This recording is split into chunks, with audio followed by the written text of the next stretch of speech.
What's up, everybody? Welcome back to the Locals Sk8. I'm your host once again, OG Skate Show. This is a podcast where we get to know local skaters on and off the board. And today, our couch boy is Victor Castillo. Yo, what's up, guys? How you guys doing out there? And now let's introduce our guest today. We have Mr. Keith Jones. Yo, how everybody going? In the studio. Dude, Thank you for joining us, bro. Dude, it's going to be sick. Dude, I appreciate that, man. AKA Folklawdy. Yeah. All right, man. What city are you repping?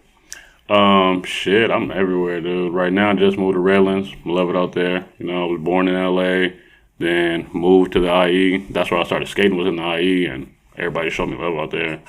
I just been moving around. Okay. I had a question. You said AKA Folklawdy? No, Folklawdy. Folklawdy. Why that? Why is that? Well, you know, when I was coming up with a new Instagram name, I couldn't really think of nothing, and then I'd always say, what's up, folks, you know? So I kind of wanted to incorporate that with something. And then the Lodi part, just, at the time, it was a drunk day when I was coming up with the name, and me and the homies kept saying, oh, Lordy, Lordy, Lord. And I'm like, yeah, I'm finna put that in there. That's where the name came from. Nice. All right, sick. I like when that happens. I mean, you know, sometimes that happens when you're faded. I mean, this show started because I was faded. Yeah. You know what I mean? I was like, what's a good idea for a show? And then, you know, you got them beer balls on, so you're like, let's go for it. Yeah. Yeah, for sure. All right, shout out to that, man.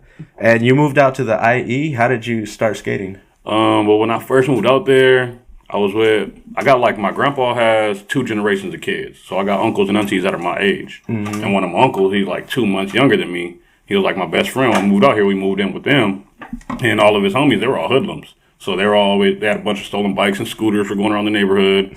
And one day I'm walking, trying to keep up with them. And one of them jumps into this yard, grabs a board. And he's like, here, Keith, this is yours. Ironically, that board ended up being a homie now. His name's Prisciliano Alvarez, crazy skater. I told him about it, you know, try to hook him up. He's like, nah, bro, I'm happy you got that board because now you're a skater.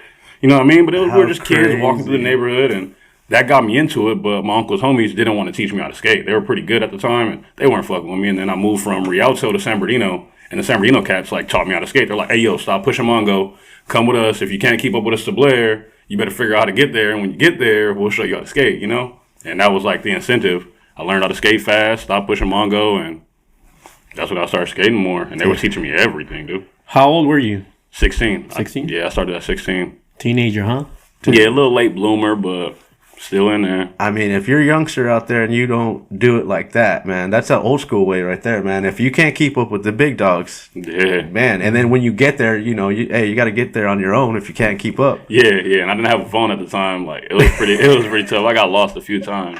First couple times I got lost, turned back, went home. No. Yeah, I'd wait for the homies to get back because we all lived in the same apartment building. So they come back, we skate some more. And then after a while, like one of the homies, he kind of kicked back and I'd see him like a block ahead. Mm-hmm. We get to the party, like, yeah, bro, I'd wait for you at each corner. And he did that probably 2 or 3 times. I'm like, fuck, I can't let him leave me. Sometimes I fucking run. You know what I mean? I couldn't keep up with him. I'd run. Because you were trying to push regular. Yeah, I'm trying to push regular. I was a Mongo pusher, you know what I mean? Like, nobody had taught me nothing before these guys, so I didn't even know you can get sponsored. I didn't know about skating fakie or nollie or none of that shit, bro. I didn't know people were making videos at the time, you know what I mean? So I was just like, oh, this is all new to me, you know? Like, so I had to kind of just figure out how to keep up and what was going on. I'm like, I was pretty athletic, so running, jogging wasn't that big of a deal. But my idea was like, I need to learn how to skate. I want to learn how to ollie on and off of curbs and stuff like that. So I would try to, if it was a curb come up, I'd jump off the board, jump on the curb, hop back on the board, skate, you know. I know the feeling. I was that kid at one time, you know, and all your friends are jumping up the thing and you're like,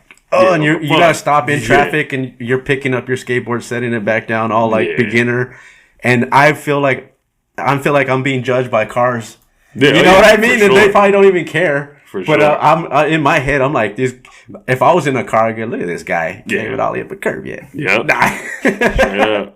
But I mean, hey, you know, but we're happy to see people on the skateboard though, for sure. Yeah. So you were saying you were 16. Around what year was that?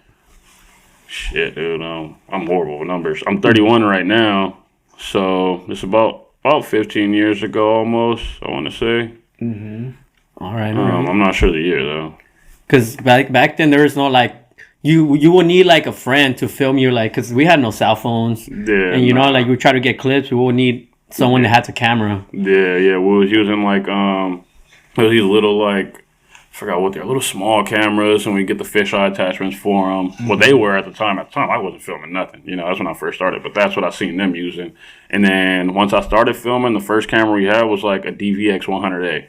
Like a nice ass, cool ass cam with the mic on the front. You know what I mean? It was super tight. But this was already like 3 years into skating. Mm-hmm. I kind of picked up pretty quick. Well, all my buddies were good. They're like switch laser flipping off stair sets and stuff like that. I was a guy trying to figure out what's going on.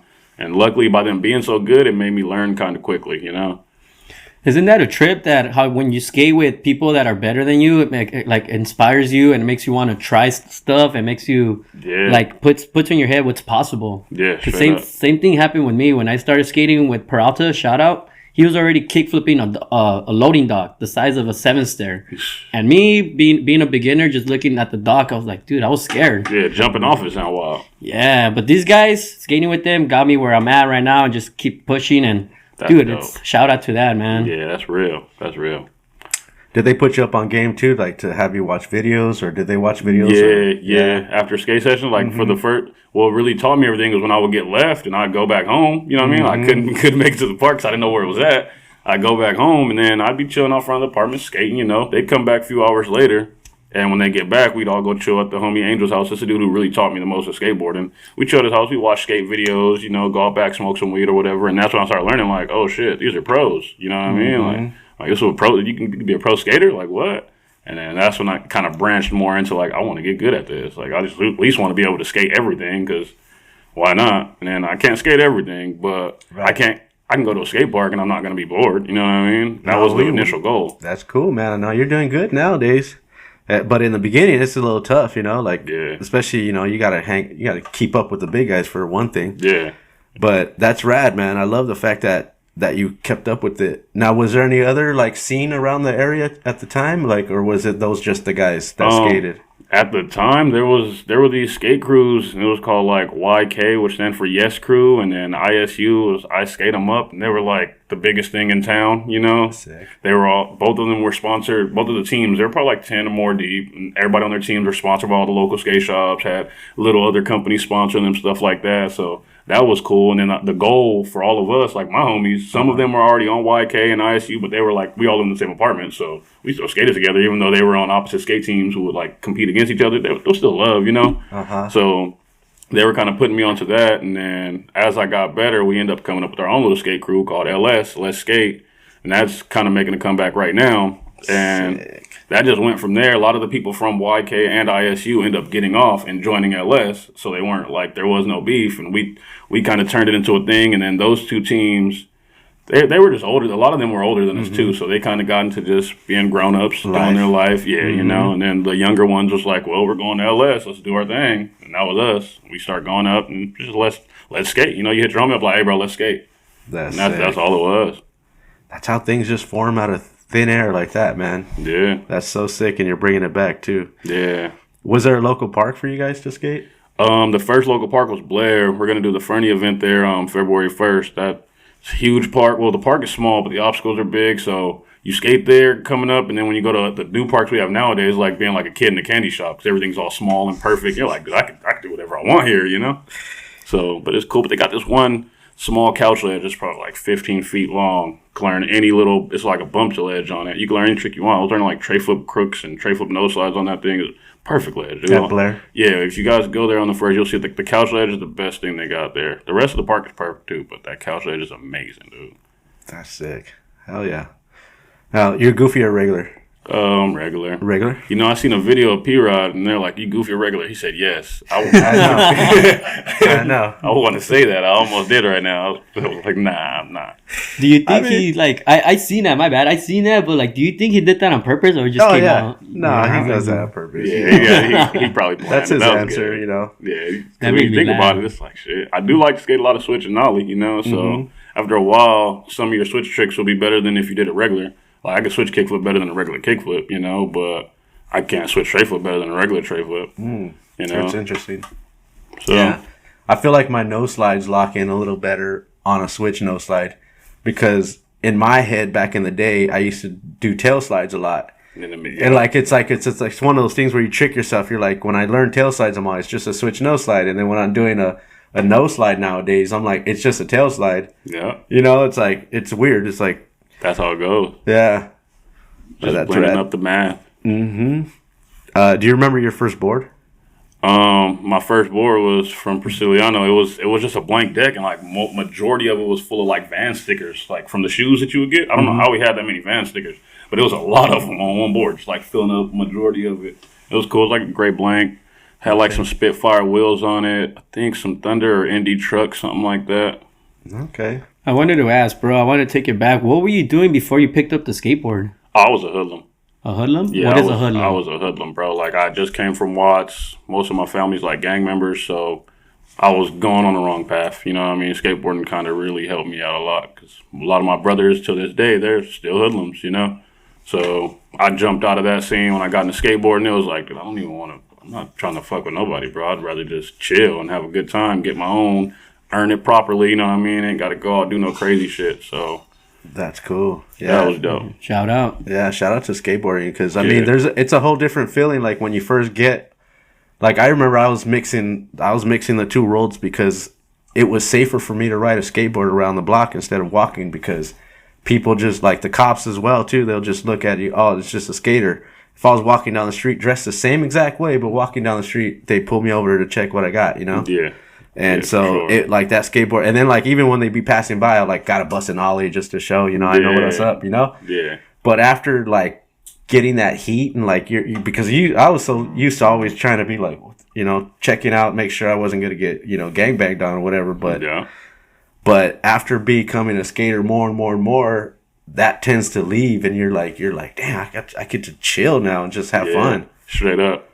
It's a good feeling how skateboarding saves lives, right? Yeah. Keeps you productive, keeps you like going, and fact. As if you use it the right way or you love the passion, you know, it'll take you places. Yeah.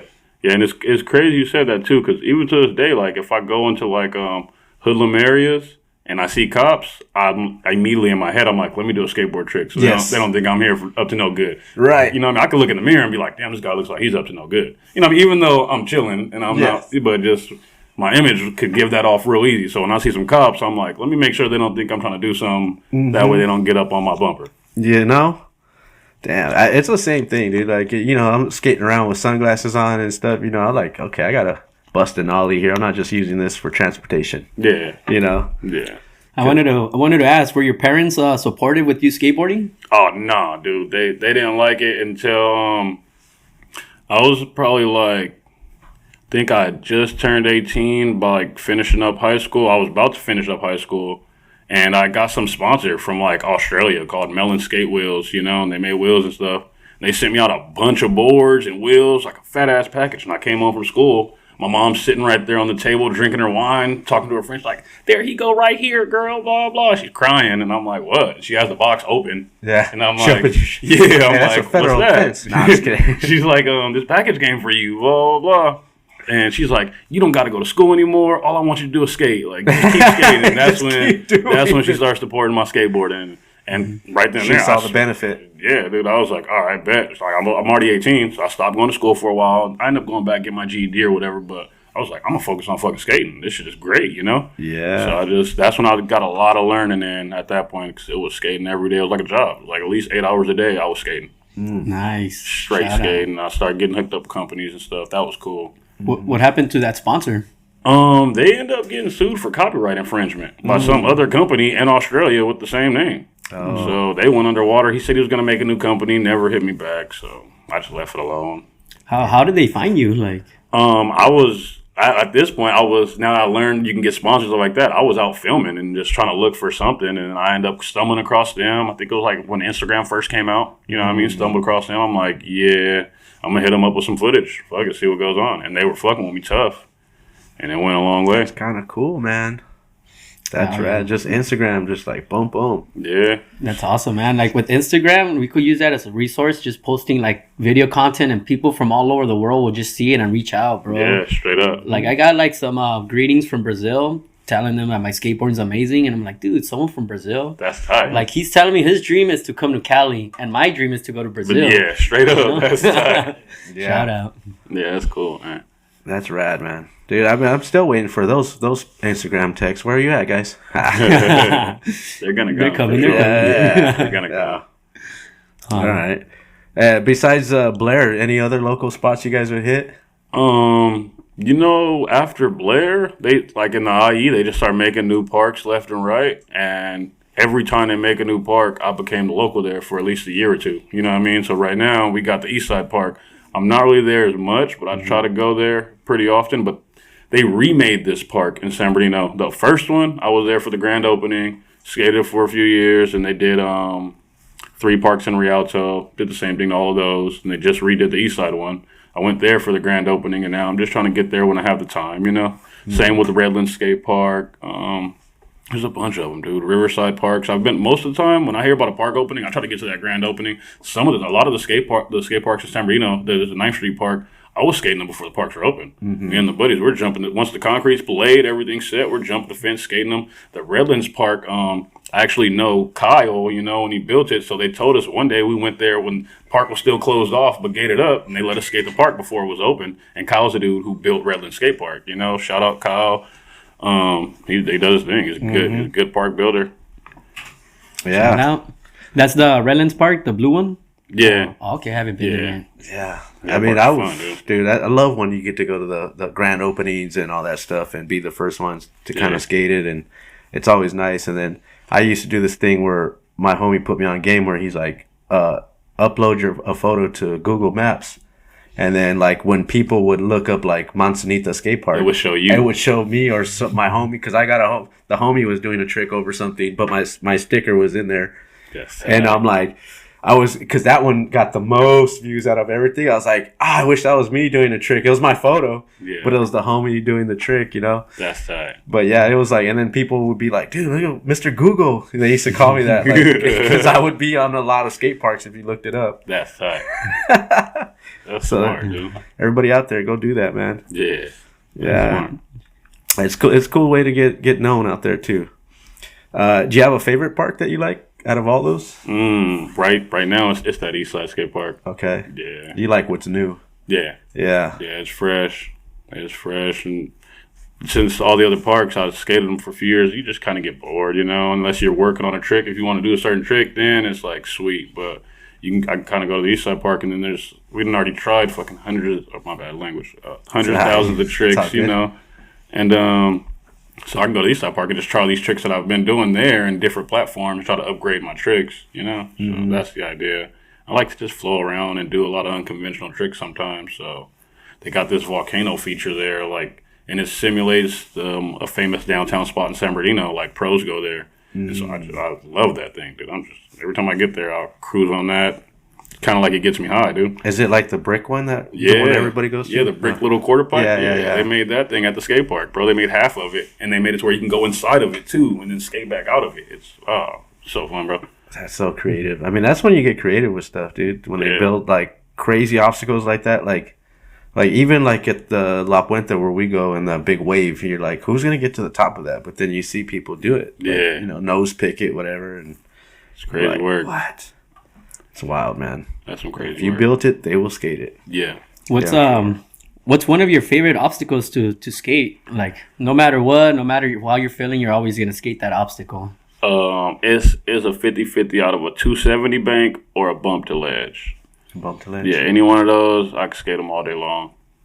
All right. That's so sick. Yeah, man. I just need a curb or something. Ledge, curb, you know? Yeah. Like no slides and stuff like that. So Feel that. But I mean, even at the Whittier Park, I mean, we got to skate last time when Shove It Tacos was on. Yeah. And you get, what did you backside flip the banks or? Oh yeah, Nollie Big Spin. Nollie Big Spin. Yeah. Sick, dude. Yeah, that thing is a little sketchy. It's kind of slippery, so I'm just like, I'll just do a big spin, leave it alone. But it's still fun. If we skate it after this, I'm gonna try something else. Oh yeah.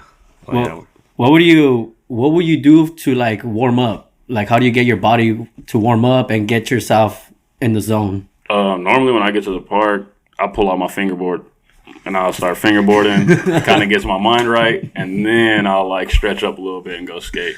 I feel like I was gonna say that too. I was gonna bring that up. Fingerboarding is probably the way you warm up. Yeah. And do you feel like it helps you develop tricks? Like if you can figure it out on your board, like with your fingers, take it to the streets? Dude, I had so many people try to teach me hard flips, and I could not learn it. And then I learned how to do it on the fingerboard, and now I can fucking hard flip. It's trippy, bro. Like, it's trippy. Still not that good at hard flips, but I can land a hard flip maybe 1 out of 10 tries.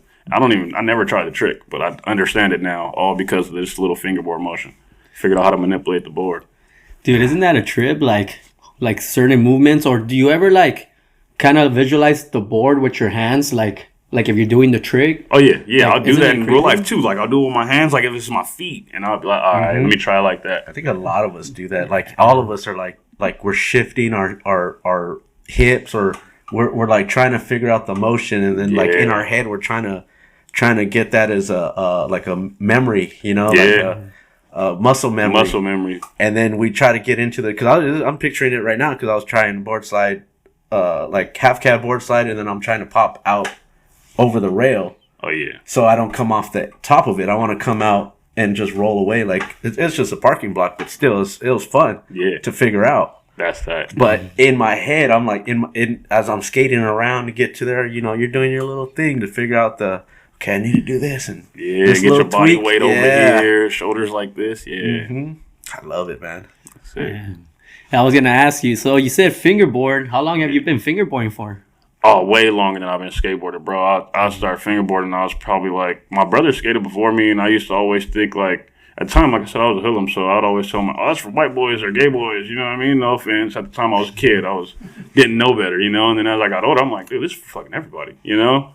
Yeah. But at the time, my brother was skating when I was probably like 5, 6 years old, and I was running around calling everybody a bitch. I was a bad kid, you know what I mean? Like, bad kid. And then Tech Decks started coming out, and they were selling them at the ice cream trucks, you know? And I started getting them from the ice cream trucks, and that's when I started realizing, like, this is fun, dude. Like, and I started looking at my brother, like, yo, now I see what you're doing. Like, I was just talking talking for talking, you know? And they're like, on my brother. Now try it and see if you can do it. Yeah, and then I didn't try it back then, but I tech decked for a long time, and then that's when I moved to San Bernardino or to Rialto and got my first board, and I was like, all right, let's try this out. Sick. Changed my mind completely. But I was unguided. Do you compete in those or not, in the fingerboarding? You know, I was supposed to go to a contest last weekend. I had to call it, but I want to. Really bad. That would have been my first contest. So hell yeah. Dude, because I seen those, bro, and then, dude, they offer some big cash on those too. Yeah. Like, I went to ride the Lightning in Ventura. They had the for sure, like, of course, the regular skateboarding and then the fingerboarding. So they had like 2 winners. Yeah. They both got their prizes. That's tight. Shout out to that. Yeah, I would love to do something like that, man. That's just when those are the things that when parents say you're wasting your time, and then you come home with a grand prize, and they're like, "Wait, what?" Yeah, keep doing that. Yeah, straight up. Yeah, straight up, man. I love it, man. Dude, that's so cool. Well, shout out to Fingerboards, because I know.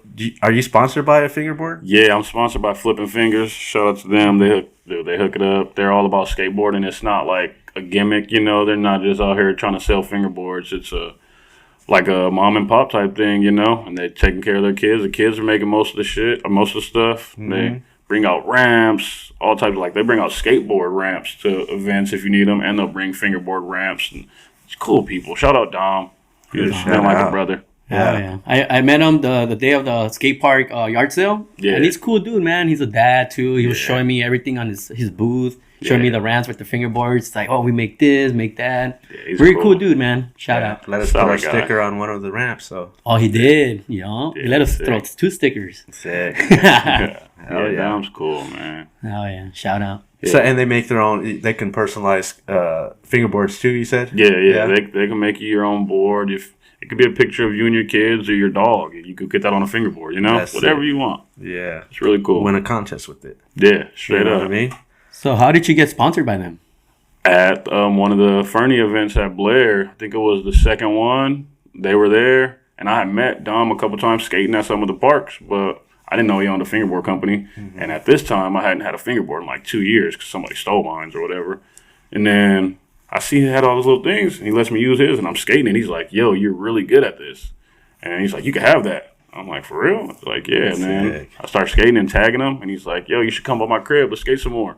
And I go to his house, and he has like fingerboard parks, like double ones. I'm like, what the fuck? Oh, it's huge. Like, I never seen this type of stuff, you know. And so I started fingerboarding there, and then he's like, then it kind of tripped him out more. He's like, yeah, you're really good. Now he's always talking shit to me. He's like, oh, whatever, blah blah, but in like a funny homie type way. Yeah, for sure. And he just hooks me up, dude.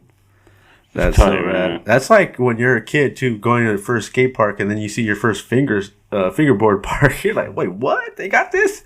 Dude. Oh yeah. Yeah, it's tight. Dude, I was tripping out on seeing the obstacles that Dominic built. Dom.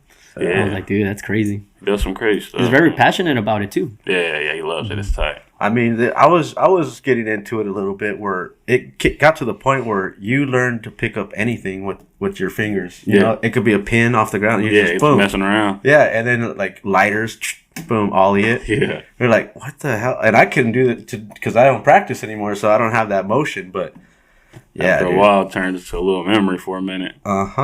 Straight up. But I could see how it helps skateboarding for sure. Dude, shout out to them out there, man. Yeah. Yeah, shout out to everybody who skates and fingerboards. Mm-hmm. Anything with a board. Now, Circus Skates. Yeah. Is that another sponsor? Yeah, that's my board sponsor. They're pretty cool. I got put on them by one of my buddy Dave. He kind of moved after he put me on there. He helped me out, helped me get on there, and they've been showing love ever since. We do cool events. They're setting the team up right. It's getting better and better each day. So I'm looking forward to the future, seeing how it's gonna go. Shout out to that. Where are they based out of? I'm not really sure of like location on where the board shop or board company's from, but the riders are kind of branched out a little bit everywhere and on this side of Cali. They had a few guys out there on the yard sale, right? Yeah. That's cool, man. Shout out to them as well. And of course, Shove It Tacos. Absolute. You know, those are my brothers. Hell yeah, they're in the studio today. They're trying to be quiet. Shout out. They might take a nap. I did that last time. Yeah, you were here in the studio the first time when they were on here on the show as well. Yeah. And that's one of their boards, right? In the back behind you. Yeah, for sure. I'm right here sleeping on it, dude. Beer in hand with the Pink Floyd shirt on. Dude, that's rad, dude. Yeah, shout out to them, man, because they brought you down too. Yeah, I fucking love these guys. So how long have you known Tim and Randy? I never really marked a date on it. We met some years back at Shelly's house in Hemet, and we just hit it off since then. I probably even seen him before that, but just skateboarding, But that Hemet night was cool night, and after that, we just became real good homies. Me and Randy started hanging out all the time. Timmy started skating, and then he messed up his shoulder doing some skating shit. Mm-hmm. Things happen. Yeah. The surgery, right? You got surgery? Yeah. Yeah, slowly but surely recovering. Yeah, man. Yeah, I think around the time I started hanging out with Timmy, his knee was kind of messing up a little bit. Then it started healing up on him, and then we were skating, and then, one hill bomb night, messed up his shoulder. Went from there. It happens. Yeah, hill bombs. Yeah, you know how they go. Those are scary, man. Could go only one or two ways, man. That's it. Yeah, straight up. You make it or you don't. Yeah, straight up, dude. I got a bunk shoulder right now from skating. Dude. It happens. Same here, man. My shoulder's kind of, I'm working on it though, because I took a couple of slams, so it happens. All right, you guys have any events coming up?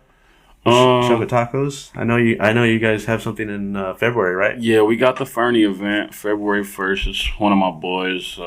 I got him back in skating when he was about like 17, and he passed away a tragic motorcycle accident. So we kind of try to look out for his family because he has a son and stuff like that. Everything's unexpected. We do the Fernie events. We raise money for them. We give back to their family, make sure they're all good. Everybody skates. Companies come out, live music, good food, real good tacos. You know what I mean? And we just try to vibe out like a family. And what park again? At Blair Park. At Blair? Yeah, in San Bernardino. It's off of Marshall and Roberts, I believe. That was my first home park.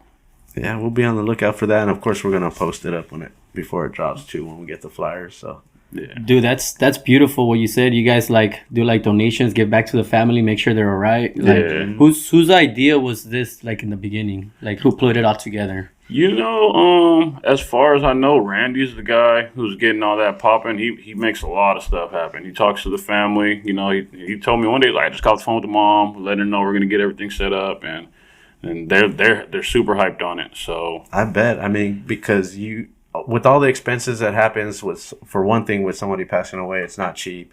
and then to keep making sure that they're going to be fine for the future as well that's amazing. Yeah. Yeah. And it's all due to the love of skateboarding, really, you know? Yeah, it's a trip, dude. Yeah, that's amazing. They got to be stoked. Yeah. I mean, to have that memory just keep going like that, you know? Yeah. Yeah, he would have been providing for his family if he was here, and he was a shredder, so it's cool that we got people like Shove It Tacos who can make some stuff like this happen. Because he would have been supporting skateboarding as well. Yeah. Just shows how much you guys love them, you know, how much support and like show his family, you know. Yeah, he was my boy. That's awesome. Yeah, bro. It's such a tragedy, but you know what can we do? Just live for the ones that are gone, you know. Yeah, but like I said, now it's a celebration of his life, you know. Yes, so, for sure. I mean, if he's up there watching, he's stoked, you know. Yeah, he had some really big hard flips, and like I said, I'm not the best at them, but I'm gonna try to land one on the first. There you go. Yes, sir. It should be a contest at best hard flip or something, you know. That would be sweet. That would really, I'm not gonna win that contest, but that would be sweet. You never know. You know, any obstacle or however you do it, just got to throw a hard flip in there, and if you know, maybe they can judge it or whatnot. But yeah, who knows? Ideas. Yeah, we might be able to see if we can get like a best hard flip, and we'll just have people looking around for hard flips throughout the day, and then you know what I mean? Because that's not one thing everybody can do, like you said. Yeah, it's called a hard flip for a reason. I figured that out. It ain't easy. Speaking of a hard flip, what's your go-to trick that you have on lock? Benihana. Yeah, if I got ollie, I'll Benihana or tray flip. Everybody does tray flips, you know. Nollie big spin, nollie flip. I like those. They're all about the same when it comes to how I feel. If I got ollie, I could do those tricks off of it for sure. See. Hey, Benihana's tight, bro. Yesterday at the Game of Skate event, some dude did it on flat ground. Yeah, Fat Benihana. I was like, what the? Yeah, they're not that easy. always trips people out. Flat ground ones are tough to do. Mm-hmm. Yeah. Imagine just missing, you do the splits. Oh, yeah. I've done that. I've almost pogoed before. Oh, dang. Yeah, it's freaky. Yeah, it happens, though. You ever throw any, like a finger flip in there or shove it? I've done the shove it, but everybody always tells me to finger flip it. I've never really tried. I've given a couple attempts, and it's like I could land it, and then it didn't appeal to me, you know? Yeah. But I've done like Benihana, and I've done like a tail whip, like when you 3-shove it. Ooh, I've done like quarter pipes at Blair when I was probably like 17 or 18. I haven't done them in a while. But when I first started learning Benihanas, I used to mess with that trick a lot. I got like a finger tray flip out before, you know, shit like that. But just the regular flip, I tried a couple times when people would tell me, and it was, since I had already practiced the trick a lot before people would tell me to do it with the finger flip, it's not as appealing anymore. Because I'm like, dude, I've done it with the tail whip. I've done it with the finger tray flip. You know what I mean? Like, just a little flip kind of sounded boring when I heard about it. Yeah. Just, you know, it depends on what you practice and stuff like that. So. Yeah, man. Do you have a trick you're working on right now? Or yeah, I got a couple tricks. I used to do like nollie pop shove and no slide a lot, and it got overrated, so I stopped doing it. And then I've been trying to re-get the trick back, just so I could throw over combos. You know, it's a lot of tricks you do out of no slide. So Right.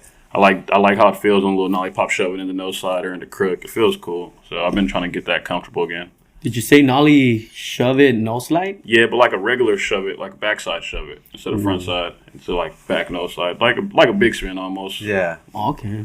Yeah. Okay. It's cool. If you just think about like a regular pop shove it, then it's super easy. Just bring your feet close together and just keep popping it until you'll figure out how to throw it at the ledge. Oh, okay. Now I see the trick. Yeah. I thought you were talking about a different one, like a nollie from pop no slide. Nah, like this way. When you pop it, when you get on. Yeah. Okay. Yeah. And then when you said overrated, a lot of people started doing it, right? Yeah, and I did it a lot. You know, at the time I was doing the trick everywhere I would go, and I just kind of started getting bored with it. Like I wasn't as hyped on landing it anymore, so I would just start doing different tricks, you know. I remember after that, that's when I started trying to do like the 180, the back 180 nose grinds and the front 180 nose grinds or whatever.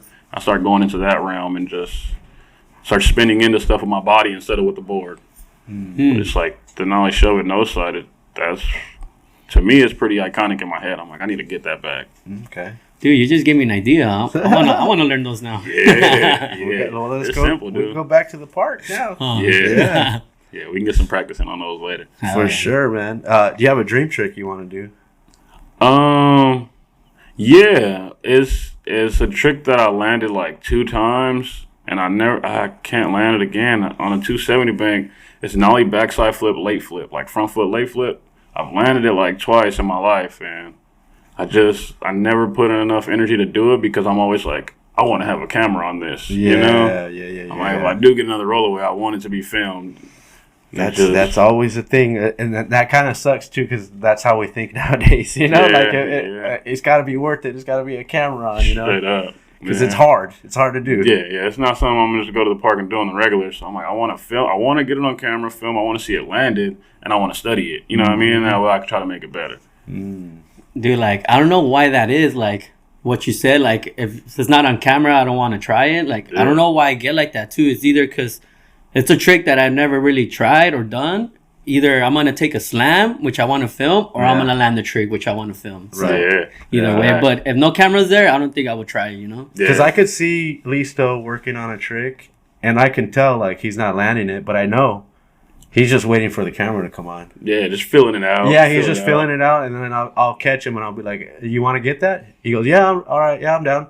And then, boom, like 2 or 3 tries later, he's like, got it, you know? Or maybe even that try, you're like, see, I knew you had that. You're just waiting for, you know, to get it on camera. Dude, there was today at the park this morning, I had my tripod set up, right? And I was trying that trick on the handrail. And I wasn't getting the angle that I wanted. So I went up to a random local, and I was like, hey, do you mind filming this trick? And he's like, oh, you could ask my buddy. And then I was like, you familiar with filming experiences? Like, I film my own clips. And I was trying to give him like a little idea how to film it. But dude, like once I was like, all right, I'm asking this dude to film. I'm not going to waste his time. So I got to fucking do this shit. Yeah. So I did it first try, and he was hyped. He's like, I don't know if you like it how I filmed it, but you know, I was like, dude, I'll take it, you know? Like, I don't really know you like that to have you filming for me for a long time. Yeah. And I landed it, so, you know? Yeah, that's all that matters. That's another reason why I probably haven't worked on that trick as much, because I know it's going to take me some time, dude. And I don't want to just have somebody sitting right there filming 50 tries, you know? Mm-hmm. And it's like tripod. I like tripod. Yeah, get a good tripod set up. Then it'll be easier for me. But you know, if somebody actually captures it, it's gonna look even better. Exactly, it's gonna look really good. Yeah. And then like what he said, the dude he was talking about was like he doesn't even know if he filmed it good. That always sketches me out, because I've had my buddy. I did like Nollie Hill off this 8 stair at this school called Davison Elementary. My buddy filmed it, but he didn't get the board doing the Nollie Hill. He got my whole body. And I was like, dude, I don't want to do that again. You know what I mean? Like, I don't do Nollie Hills that often, and I don't have the clip, you know? And it's like, almost, I'd rather be too zoomed out than zoomed in, because I could work with zoomed out. Yeah. You know? Yeah, straight up. But, yeah. Dude, that's always in the back of our minds, right? Like, when we're filming. Is he going to get it? If you've got a stranger filming for you, or somebody that you know, like, oh, damn, like. Yeah, it sucks. Because you work so hard for something, and then you go look at it, you're like, oh, thanks. And you're like, oh, man. Yeah, and that's half of watching a skate video is the angles in the filming. It's not just the trick. Like, the way the angle is, it could be a 12-stair handrail, but the whole time the handrail was only this high off the ground. But the filmer got it from the right angle. It makes it look like a nice handrail. But if you're a random guy and you film it from above, and it's like, dude, look how easy that rail is. Now, everybody's going to go bomb this rail, destroy it. You know what I mean? Before your part even comes out, you maybe have only did like crook back lip down it. And now you got this guy fucking crook, nollie flip crook. You know what I mean? Yeah. Like, you're like, fuck, I couldn't even get my part out on it yet. Yep. Shit like that happens. And so it's all about the way you get the angles and stuff too. That comes in handy. Yeah, 100%. I feel like if the skater might be on point, super good, but if the filmer's not on point, he's going to be putting the skater on the same level. Like, not as good, you know? Yeah. Makes him look shitty and stuff. So to me, with my skateboarding, bro, I make sure I find someone that knows how to film, makes it look sick. Yeah. Shout out to Skate for filming me. Like, because I gave him ideas of how I wanted to look, and I have the vision. And once I edit it, it comes out the way I want it to, you know? That's right. That's right. Shout out to that. Yeah. But I wanted to ask, do you have a personal filmer or someone that you always hit up to film? I had one for a while, but then, of course, like moving and stuff, we haven't really chopped it up. And then he ended up going to college. So I just film with the homies, you know. I want to get another one. Shout out to my buddy Cheesy 4K. He used to give me some really good footage. But he went to college, and he's like traveling like Paris, Rome, stuff like that. So he's doing his thing, you know. Yeah. No negative energy. Yeah, he's doing his thing. Shout out. Oh yeah. Any other future goals for you? I want to start working on a part by next year. Next year I want to start working on like a street part. That's it. Nothing crazy. I don't plan on doing nothing wild, you know. Mm-hmm. You won't see nothing too big in there. Probably like 11 or 12 stair. No, that's not too big. No, it's fine. Yeah. Yeah, you won't see me doing that. That's for sure. I wanted to ask, do your sponsors, do they not request, but what's the term? Do they require you to like turning footage, or where's your footage if you want some product? They don't really require it, but they try to keep me in the loop. You know what I mean? Like, past couple days, I got a hardware sponsor called Skate Duo Links, and they're like the new innovative hardware in the game. I'll show you guys some, but they've been hitting me up for some footage, but just because he wants to make like a little video of the riders. But it's not like he's telling me, send me the footage, I'll send you hardware. He already told me, like, dude, if you ever need any hardware, just let me know, and I got you. Right. And then he's telling me, like, no pressure on you, dude. I just want to keep you in the loop, you know? So that's the best way to do it, man. yeah, I feel like as long as I keep pushing everything and I try to stay outside, they're not really going to be too mad. Yeah, hell yeah. As long as you're doing what you're doing, being productive. Yeah, for sure. Hell yeah. Yeah, we look forward to a skate park though. That'll be sick. Yeah, that's for sure. I need that bad, dude. How long do you think, like, are you planning to have that part? Like, how many minutes? I was thinking about like 3-minute video. Nothing crazy. Not too long, not too short. Yeah. Something where you're not going to get too bored. You might see some funny scenes in there, but try to jam pack Tricks some and a footage. couple lines, maybe. Yeah, try to jam pack some footage. I want a little line section there. Then, of course, a couple bangers in between. Try to make it like the old classic skate style, like what I'm used to. That's like, what's up. Do you already have some spots in mind that you want to hit? Some tricks? Yeah, tons of spots. Tons of them. I got this old phone. I just found it when I was unpacking some stuff. And the phone, like, is borderline broke. It doesn't really work that well, but I could still go through it. And I remember keeping the phone because it has this notes in it, and it has like over 100 street spots in it. Damn. And I was just saving them, the address and everything. So I'm like, all right, I can make a part. I got all my spots right here in this phone. So you gotta transfer that information to a computer or something. Yeah, write down a piece of paper before it's done for me. Yeah. But when I look at them, most of the spots, as soon as I see the address stuff, I remember exactly where they're at. Most of them are in like the IE. There's a couple that are out of the way. Those ones would be kind of hard to get to, some backyards and stuff like that. People build parks in their backyards. But besides that, all the spots are pretty close to each other. You can make a 3-minute video part just in downtown San Bernardino alone. It's like Skate 3. Sick. Spots and spots. Yeah, and it's a little smaller than downtown LA, so you can get to your spots quicker. And downtown LA, guys, that's Skate 4. You know what I mean? Like, so that's cool. Oh yeah, shout out. Yeah. Have you ever been to the, like, over there by USC and then like the National Museum, the History Museum? Where at, in San Bernardino? No, over there in downtown LA.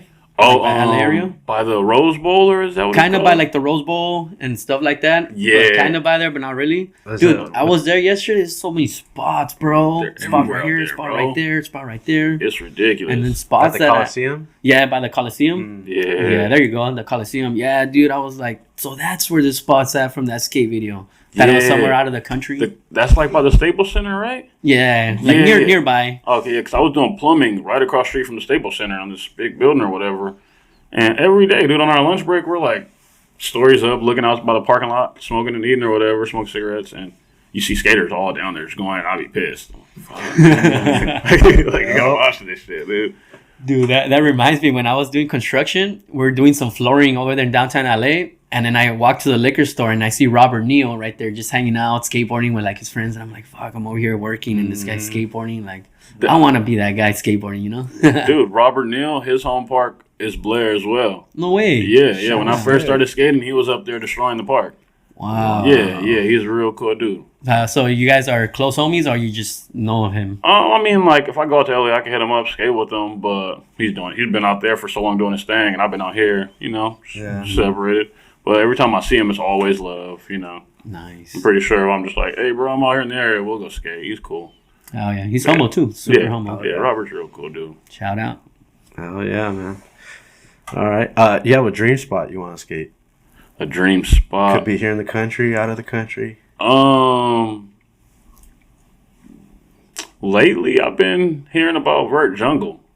I really want to go there. I've been hearing about Vert Jungle. I got invited one time, wasn't able to go. And then it's been coming up more and more in conversation. And I'm like, dude, I really need to go there. It sounds fun. I like skating everything, not just street. I want to go skate Vert Jungle. What is Vert Jungle? It's exactly what it sounds like. No. I've only seen videos, but it's like Vert Jungle, man. Where's this located? I'm not even sure. I haven't been. Show Tacos knows. I'm gonna have to ask them. San Luis Obispo? Yeah. Okay. Yeah, I've seen some crazy stuff. They got this cool ass ramp there. It's all painted up. It's sick, dude. Like, yeah. That seems doable then. That's a Yeah, good, it's a lot of mellow spots. I seen a video of one of the homies jumping off the roof into one of the little things they got there. That was tight. Tony Tone. Yeah, that was Tony Tone tight. dropped in on that. Yeah, that was sick. Tone, shout out Tone. We went up north one time with Dave and Chanel. They hooked us up with Los Folklawdy skateboarders. We went up there to do a trip to the Glory Hole, and then he showed us like some crazy private abandoned mansion that's gone, but it's like got a big pool. We like hiked up a mountain, took Tony up the mountain, took all the stuff up there. We skated it. That was sick. And the place called the Glory Hole. Sounds crazy. It's not what you think it is. You know what I mean? It's like it's this big pipeline thing, and it goes up into the middle of a lake.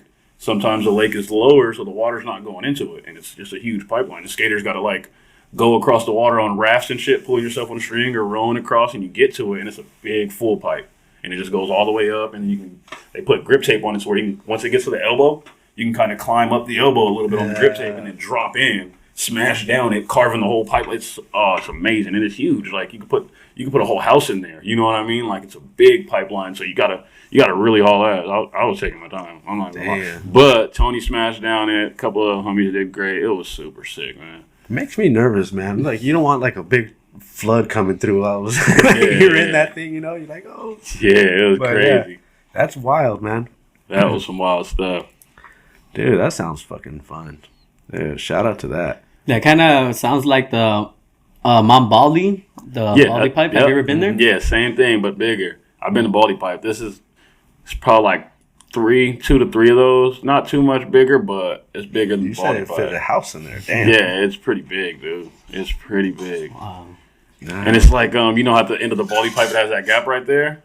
So the water is about just as close to where the gap is from the pipes. Once you get to the end, you kind of turn it into like just going back and forth. Don't flush out. Right. Because you'll get wet, right? Yeah, you're in the water, and you'll take people out because there's that little platform. That's where everybody was. There was like a party there, dude. When we got there, there was like mad photographers, a bunch of skateboarders and roller skate chicks, and they're just doing their thing, getting mad footage. People barbecuing, drinking beer, smoking, and the whole outside. Like this is the full pipe right on the outside where the concrete is just full of people, like a party, dude. And it was sick. So if you would flush out, you're crowd surfing. You know what I mean? Like you're crowd surfing. It was wild, and then you'll laid right into some water. It's not that far, but it was sick, dude. All right. Well, let's put a pin right here, and we'll be right back. Bet. Yeah. All right. And we're back. All right. Let's bring up the fact that the guy that you took up the pipe. What was his name? Frank? Tony. It was Tony. It wasn't we helped him up to the Glory Hole, but before that we stopped at this famous spot up north, and we had to like climb a mountain, dude. And he's in a wheelchair, you know, he's my boy. He's an extremist. He goes crazy on this wheelchair. So we took him up there. I threw him on my shoulders. We grabbed it. One of my partners grabbed a wheelchair, grabbed our boards.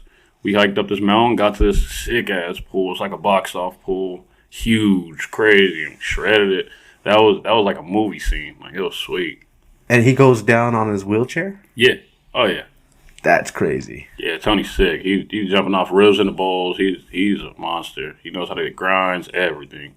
It's like he still skates. It's a trip. That's dope. Shout out for to sure. Tony Still skating. Dude, like it's crazy seeing people because I seen someone in a wheelchair. They dropped into a quarter pipe. I forget her name, but she skates for, is it Skateboard Buzz? Or am Kanya. Yeah, is it? Yeah. Is it Skateboard cool. Buzz? Yeah, Skateboard Buzz. I think she just got on Circus with us as well. We're going to see how that goes. We're not sure if it's all working out, but it's whatever she wants to do. Okay. Yeah, I don't think it was her, the one that dropped in, but I think I seen her too killing it like on the skateboard. Yeah, she skates. Yeah. Mm-hmm. Yeah, she skates. Yeah, but oh yeah, because she's on the board. She doesn't do it. I mean, she doesn't drop in with the chair, right? She gets on the board. Yeah, because well, I'm pretty sure Tony would too, but he has his legs. They'll get in the way, you know, so he can't use them. And Kanye, she doesn't have legs, so she's on the board going crazy. You know what I mean? Tony's in that wheelchair going crazy. They're nuts. Yeah, that's why I love the fact that they just keep going at it and like they're unstoppable. Because you know us, like for me especially, like I don't know how I deal with that, but You know what I mean? Like, I guess if you look at the brighter side and all that stuff in skateboarding, how positive it is, it's just like, wow, what an outlook. Yeah, for sure.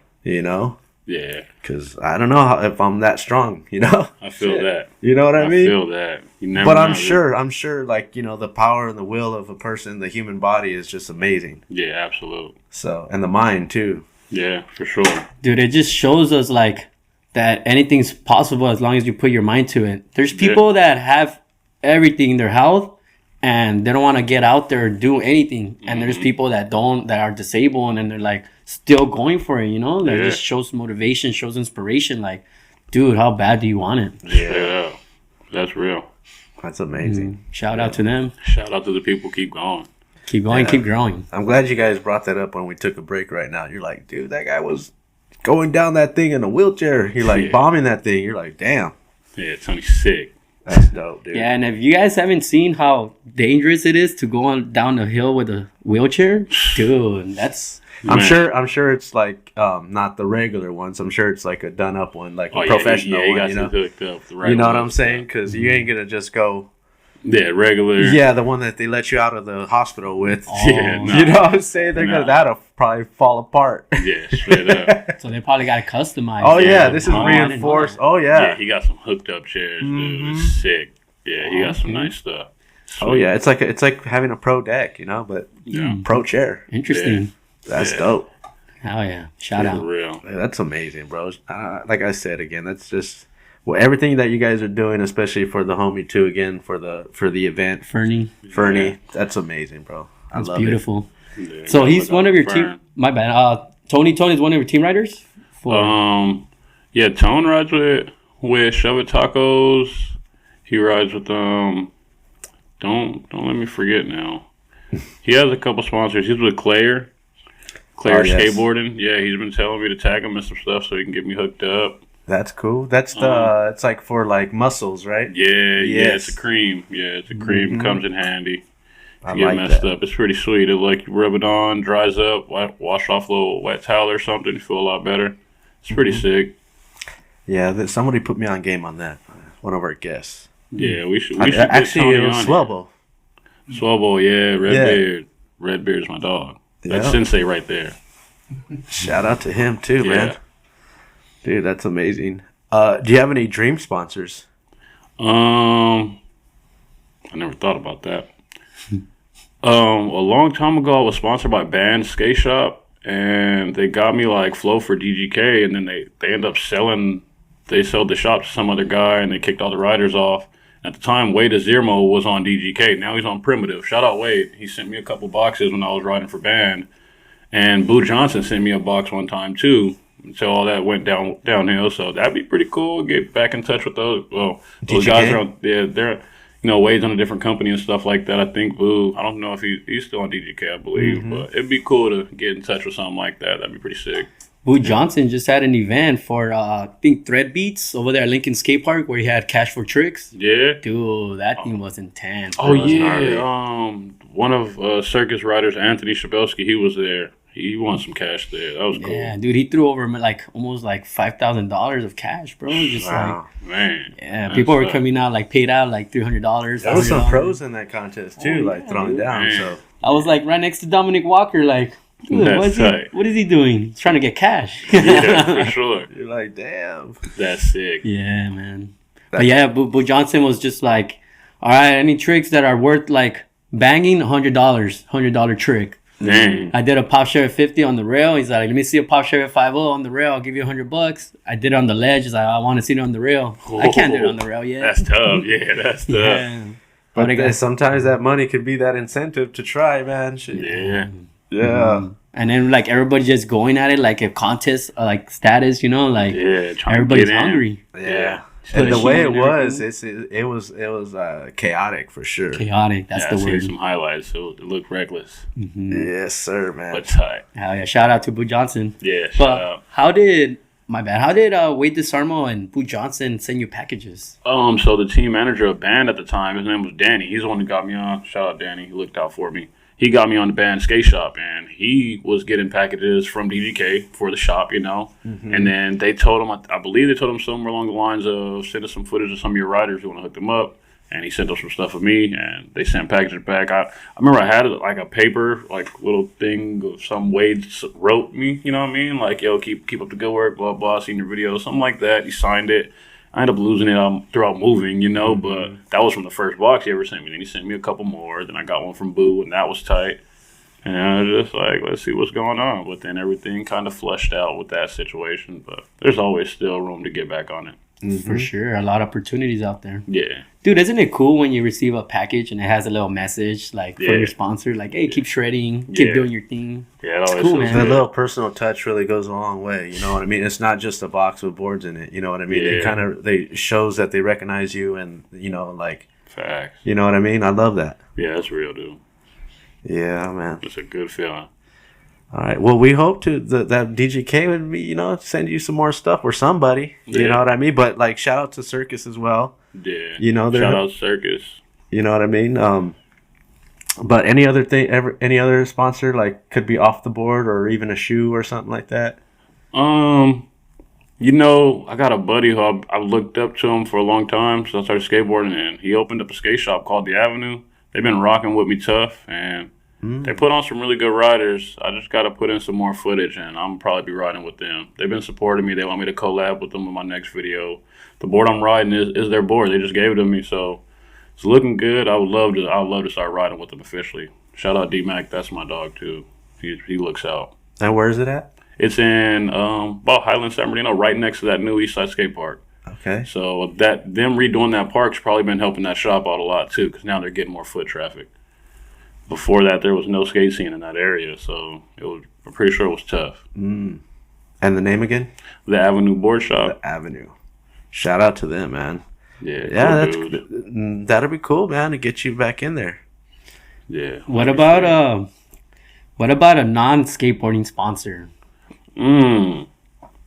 A non-skateboarding sponsor, that's pretty easy, dude. It'd have to be Miller High Life. I thought you were going to say cigarettes. It'd have champagne or beer? Yeah, it'd have to be. Ooh, Miller High Life. For sure.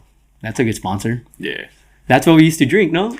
I used to drink Miller Light. Miller Light, yeah. Yeah, those are good, too. Miller Light It's been so long. Genuine draft. What it was called. Damn. Yeah, man. Yeah, I mean, that I still... You know, there's times where I do like, damn, beer probably on a hot day sounds pretty good, but I don't want just one. I don't want to get fucked up. You know what I mean? You drink one, it's like, I need another one. You know, and then I get too messed up. And you're like, damn, yeah. But that's cool. That'll be a dope, you know, Miller High Life. They got the little beer thing coming back from like LA, the brewery thing with all the big ones, and they're like, sometimes they were full like Miller High Life ones. I'm like, dude, that's Disneyland for adults right there. Yeah, man. You could see the ones like I think the 210 freeway, and going towards that way, you could see them like the big. That's the ones I'm talking about, dude. Yeah. Do you think those are full of beer or not? I dream they are. Right? Swim in there. Yeah, just jump in. Well, yeah. I would always imagine just like, what if they were full? You know, they're probably full of something. You know, probably like grains hops and or something. Yeah, you know what I mean. Yeah. That's what I picture. But yeah, they do look like giant cakes. Yeah, straight up. Straight up. But I mean, dude, shout out, dude. All right, what's your board setup right now? Right now I got a 8.5 Avenue board with some indies. I never looked at the size, but they fit the 8.5, so you guys know what size that is. Some PowerFlex wheels. I've been on PowerFlex wheels for years. One of the owners sold his part, so I don't know if I'm still official for them, but the other owner, he still likes my stuff. He just hasn't sent me any wheels lately, so I'll get you some footage if that's what you need, dog. You know what I'm saying? We're going to make it happen. And then some Duo Links hardware. My birthday, my buddy Young got me some Bone Swiss, the ceramic bearings. It's my first time ever having these things. They're great.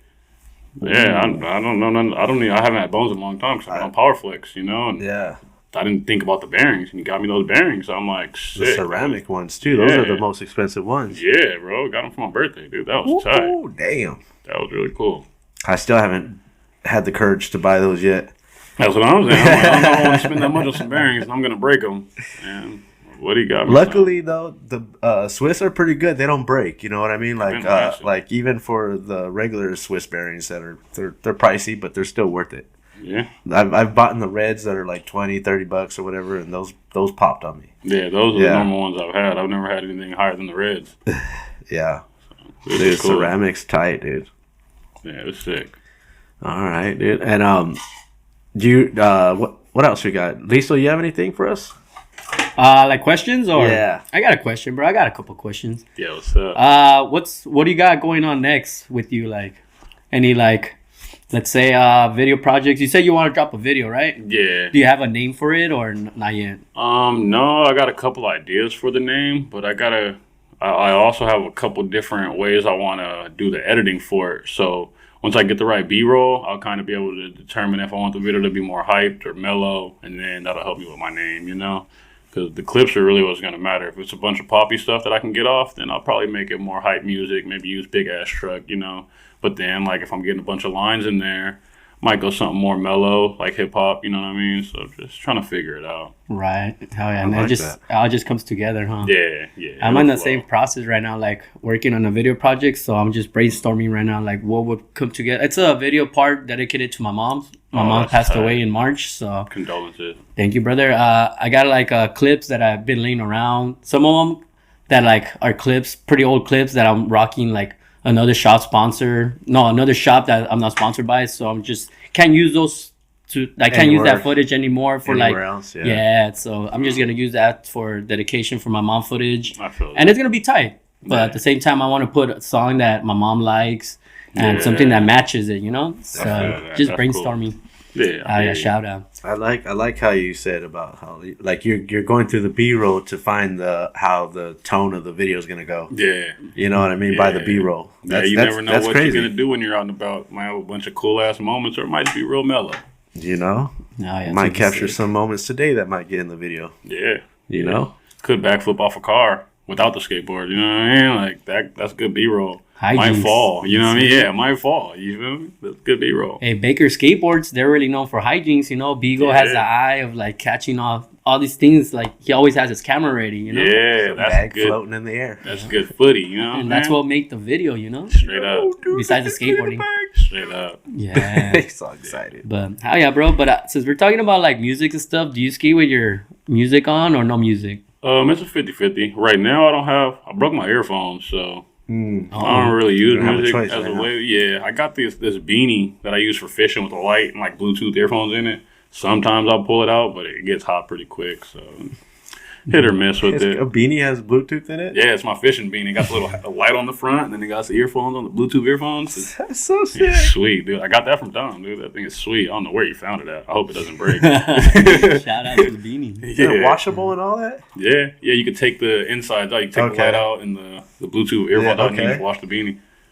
That's tight, dude. It's sick. So maybe if you're on the Santa's good list, you'll get some headphones for Christmas. Yes, for real. Just kidding. For real. I recently broke my iPhone, so once I get situated and all the way done in with this moving in stuff, I'm getting a new iPhone and some like AirPods or something, you know, something simple. Nice. Oh yeah. And be able to film. It does help too, huh? Like the vibe, like when you're skating and stuff. Yeah, you can just put on a song you've been feeling for the past couple of days and tune everything out. You can forget about your problems and all that, dude. It's flowing, bro.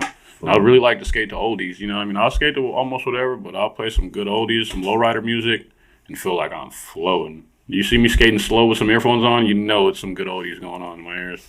That's tight. I like to hear. Yeah, I mean that sets the tone for me too. Like if I'll be skating to some reggae or something like that, you know, some low impact stuff, and then all of a sudden, like if I start feeling like I'm getting a little out of that zone, I'm like, okay, now I gotta bump some rap or something because some hype go crazy. I need to pick up the pace. You know, the board's gonna get a little higher right now. You know, I'm not gonna slap you anymore. So yeah. But when you see, like you said, if you see me kind of like cruising, you know, that's me usually jamming to the either like R&B, oldies. Yeah, dude, I just let the Pandora just play mix. You know, and I hear that every few times I gotta skip something because they'll try to throw me something maybe new. Yeah, and I'm like, nah, I can stick with what I like. Yeah, I had this theory for a long time with listening to music and skating. I always tell people if you listen to music where you know all the words of the song, you can focus better while you skate. So like if you don't know the words and you like the song and you're trying to listen or you're trying to think of the words mid trick, that could fuck you up. Because I'll be singing the song in my head while I'm, it might be crooking down the hub, but I'm just singing the song, That's crazy. But if I know the words, I'm more focused. I could probably get a little 3-shove out. If not, I'll be trying to like, damn, what's the word? Or I'm trying to listen to it so I can remember the word. And now I'm like focused on the song instead of the trick. It'll throw me off. So I'd always skate to music where I knew all the words. That way I wouldn't have to focus on the song. Yeah. And it would just be flowing. That's that one song that I just did where I made like a little video to it. The one with the, it has a whistle in the beginning. Yeah, and the board. Yeah, with the board rolling through, right? And so I was like, I heard that like randomly while I was skating, and I go, man, I love that. That song was just stuck in my head the whole day. So I came here and I made a little edit. That was tight. It was fun, man. But yeah, it just happens like that. But I didn't know the words to the song. I had to learn the words to be able to sing along with it and stuff like that. So really, I had to look it up and work with it. Yep. I feel that. Those things are fun, man. I like doing that. Yeah, for sure. Yeah, dude. I like that, catching that good vibe like that. Yeah. I've been talking to my buddy Skylar about doing little funny skits, like I want to go to the skate park with like a bonnet on, a wife beater, and some like pajama pants and some flip flops and go skate around like we're somebody's baby daddy, and pretend like we're not supposed to be there. Or like pull up to like some deserted spot with some overalls on, like we're finna do some yard work, and then we get to fucking skate or get to skating it, Right. Just funny skits. Yeah. I've been coming up with some stuff. I gotta write some things down. I've always thought about trying to like walk up to somebody and be like, "Hey, homie, let me try your skateboard," and they get all scared like I'm gonna take it, and then all of a sudden like you'll see me start to skate, and then like I'll put Listo in the same outfit though, and he'll be doing all the handrails and everything, and then all of a sudden it comes back to me, "All right, dog, thanks, dog," whatever. And they're like, what? That would be tight.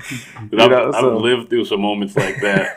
Like I'll be outside and I don't really dress like a skater all the time. And I'll see a skater, and I'll be like, "Dude, can I do a board?" And they'll be looking at me like I'm gonna steal their board, right? You know what I mean? I'm like, "Dude, look, you can hold my phone." You know what I mean? Like, I just want to do a trick real quick, and I'll like do a kickflip or a tray flip, and they're looking at me like, "What the?" Like, I could see that being a good video, bro. Yeah, that's tight. I like that. Yep, that's cool. Have you guys ever seen someone lend someone else their skateboard and they accidentally break it? Oh yeah. Oh man. Worse. Yeah, that happens. I mean, I've even saved somebody's skateboard from like you stop it. But this is the final time I did the way I did it. I stopped it when the nose came at me, and I just put my foot up, and all of a sudden his board was already chipped, and then the chip just goes folds over, and the whole grip rips and everything, and I'm like, my bad. So now every time I stop someone's board, I step on top of it. Yep. Yeah. Yeah, I've done that before, dude. I felt terrible. He's like, dude. I'm like, it was gonna happen if it hit the wall too, but probably not as bad. Man, I felt bad. Yeah, little slug, man. Sucks big time. You guys think I could ask you guys a question? Yeah, go first. When did you guys start skating? Listo, you want to go first? I'll go first. I was gonna say, OG, you want to do the pleasure, but I started skating, bro. When I first started skateboarding, everybody was talking about Baker 3, and I was like, "What's Baker 3?" And then I seen Baker 3. So Baker 3 dropped in 2005. So that's when I started skateboarding in 2005. I was 14 years young. That's sick. Yeah. I don't know, late bloomer, kind of. Yeah, how old are you now? I'm 34. Yeah. So I've been skating for 20 years. Did you ever try a skateboard before that? I tried it, but never really took it too serious till I became a freshman. Okay. That's when I met Peralta and started skating with all them. Oh, that's tight. And I was like, dude, these guys are sick. I want to be like them. That's so tight. Yeah. And then the Baker dudes, I want to skate like them, Yeah, that's tight. So, yeah, that was when I started skateboarding. That's dope, dude. Skate show? I think mine was, I was probably like 13 or something, 12, 13, going to like the summer going to high school is when I really started skating. Like, I always had a skateboard around during the 80s and stuff like that. They were like maybe the cheap swap meet ones sometimes. Maybe my cousins had a good one left behind here, but never could ollie, never did none of that until way later. And then, yeah, about 6th, 7th grade is when 7th grade for sure I was skateboarding. Junior high. And I just remember, I loved it because my friends were all going out and coming back with stories. And me and my buddy would be sitting there playing the video games or whatever we're doing, watching wrestling or whatnot.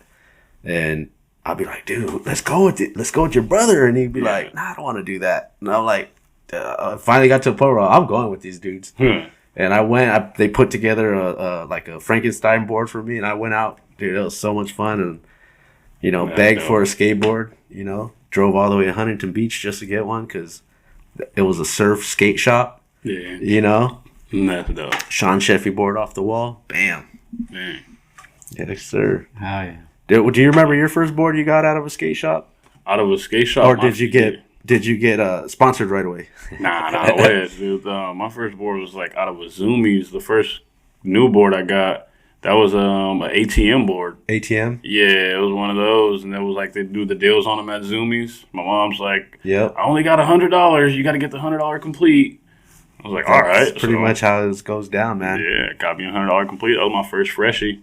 That was sick. And she ended up running it over like a month later. Ugh. She got me and my sister. She got me and my sister boards that day.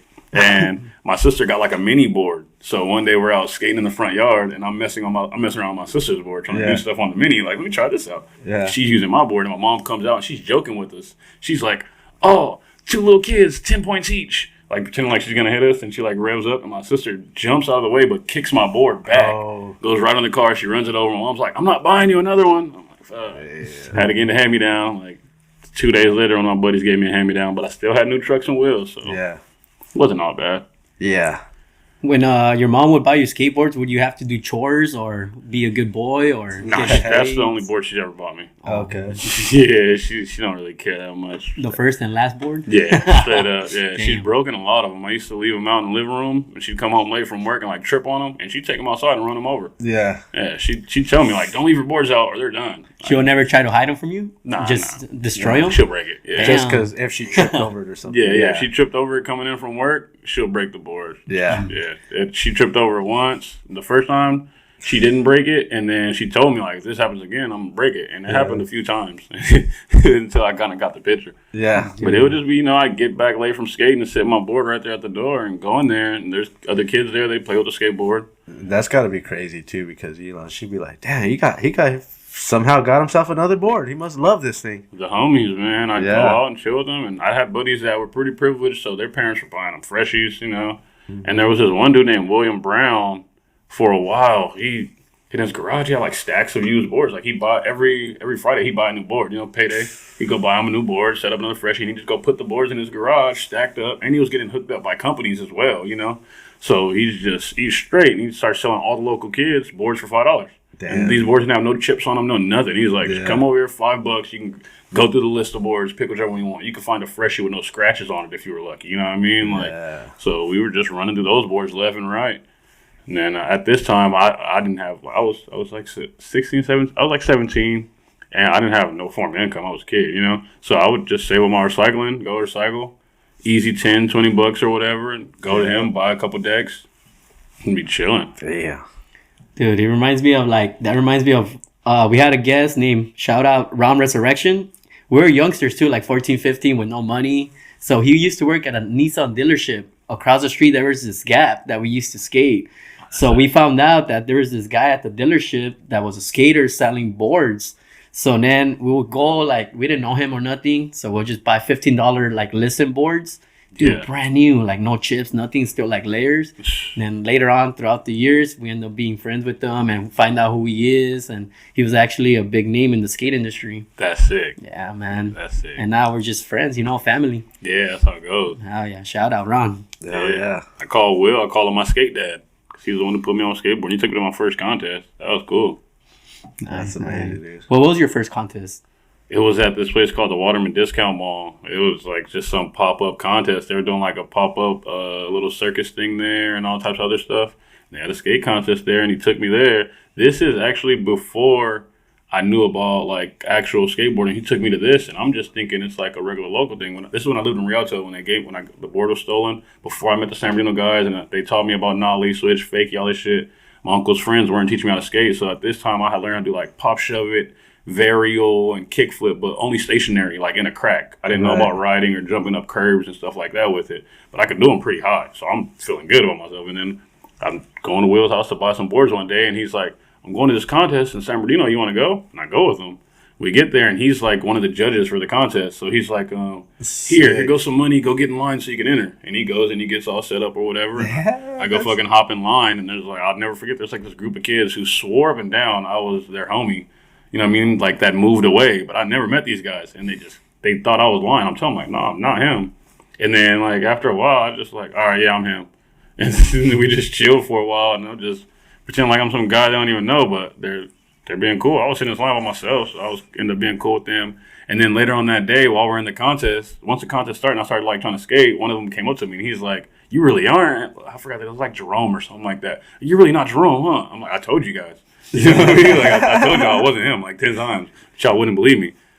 And that's funny. That shit was good. They're watching you skate. They're like, "Wait, no, that's not him." Yeah. As soon as they see me skate, they're like, "This can't be Jerome." Apparently, Jerome was better than me. So that's how it goes.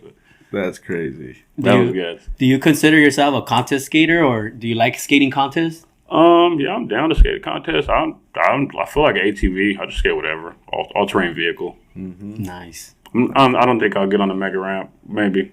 I don't think so. Dude, they have one at, I got in one of them, but it was the mini one at the Camp Woodward in Lake Tahoe. We went out there and they had one, but it led to some foam pit. Yeah. Oh, yeah, see, that sounds fun. That sounds fun. I've jumped to some foam pits before. The mega ramps with them super huge jumps in the middle, I don't know. I feel it like... can be dangerous. Didn't you get cut? Who got cut? We went to the bar, we were drinking, came back to mess around with the mini mega ramp, and I ended up getting hurt. Got like a big hole. I tried to go, and I tried to do leave my board behind and go up, do a flying front flip. But dude, I messed up bad, and I just did a front flip. My board came with me, and then I landed primo on my elbow, landed primo right on the truck where the bolt's at, and it left me like a big hole right there. Dang, so we had to leave to emergency, and we had to find a Kaiser out there. We couldn't find one because it was on the opposite side where it was snowing, so we had to go back to our hotel. Dang. And I just let it heal by itself. Yeah. That's nuts. That's crazy. Yeah, shout out to that. Yeah. That's it, dude. Yeah. But have you ever skated like Castleton, or is it Castle Contest? The Castle Contest, I had did a couple of them. I rode for this little grip shape company called Grippy Grip a while ago. The owner's name's Ivan. He was a cool dude. He was trying to get everybody out there. So he took us to a couple Castle Contests. But this is around when I was probably like 19. Mm-hmm. You know, so a while ago.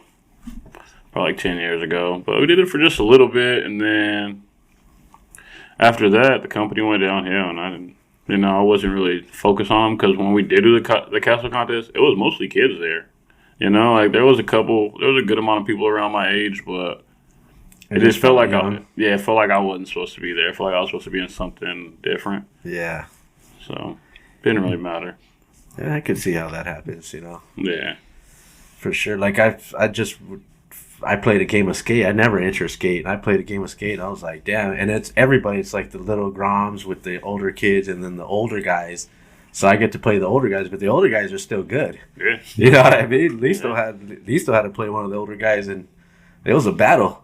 Oh, he was Renato? an OG pro, bro. That's tight. Dude, he was going. I could not get him ladders, bro. And I thought he was gonna get me with a nollie hill, but him saying I don't know what tricks to have when I was reading his mind and knowing his trick list, and I'm like, dude, you still have this trick, you still have that trick, man. And he's defending himself, saying I don't have no more tricks. Yeah. So I use that as a big advantage, like I got this. Yeah. But he did a frontside heel flip, and I barely managed to land that, bro. Man, if they would have told me to rebait it, because it was defense, yeah, I landed kind of sketchy, but still counted. If they would have told me to rebait it, who knows? I would have probably lost the game. Yeah. But shout out Renato. That is a tricky one. Front heels. Front heels. They look sicker than frontside flip, right? Yeah, for sure. Oh, especially over like a bump, over like a barrier or a bump to bar. Yeah, they look good. Oh, yeah. Do you play skate? Yeah. Yeah, okay. Yeah, well, as of right now, I'm trying to get out of video games. At the last spot I was living in, I had like the new Xbox or whatever, and I had a bunch of video games, and I was spending way too much time on it. So I sold that shit. I don't want to play video games right now. I just want to be outside. Wait, did you mean the game or like the game of skate? Like Oh, tournament? you mean the video game or you mean like real life skate? I meant real life skate. Oh, I'm yeah, I got video mixed games, up too. dude. Yeah. I'm thinking of video games too. You are in too much video games. Yeah, I told you I was stuck on it. Man. It got me mixed up too. Yeah, I love playing skate. Yeah, that's Okay. one of my favorite things to do. Yeah. All right. Right. You have that one person that you love playing because you're like, all right, I'm gonna beat you this time, or you're gonna beat me this time, and sometimes you gotta learn tricks together. I'm kind of weird. I don't do it like that. What I do is like when I'm at the skate park after a little while of skating, I'll just look around the park for somebody who seems like they could beat me, and then just go back into play skate and try my best. Mm-hmm. That's a good way to learn. It is. You know what's a trip, bro? That you mentioned that. Like, I'm at the skate park minding my own business in my zone, and some kid comes up to me and he's like, "Hey, you want to play skate?" And me, like, I don't really want to play because I'm doing my thing, right? But I take my time to play him skate, and he sees that I got some tricks. He's like, "Oh shit, I never." You know? I've done that before. Yeah. I've asked a couple people, and I'm like, "Oh shit, he's way better than I thought." I didn't expect to win, but damn, I don't think I'm gonna give him a letter. Like, I've been there.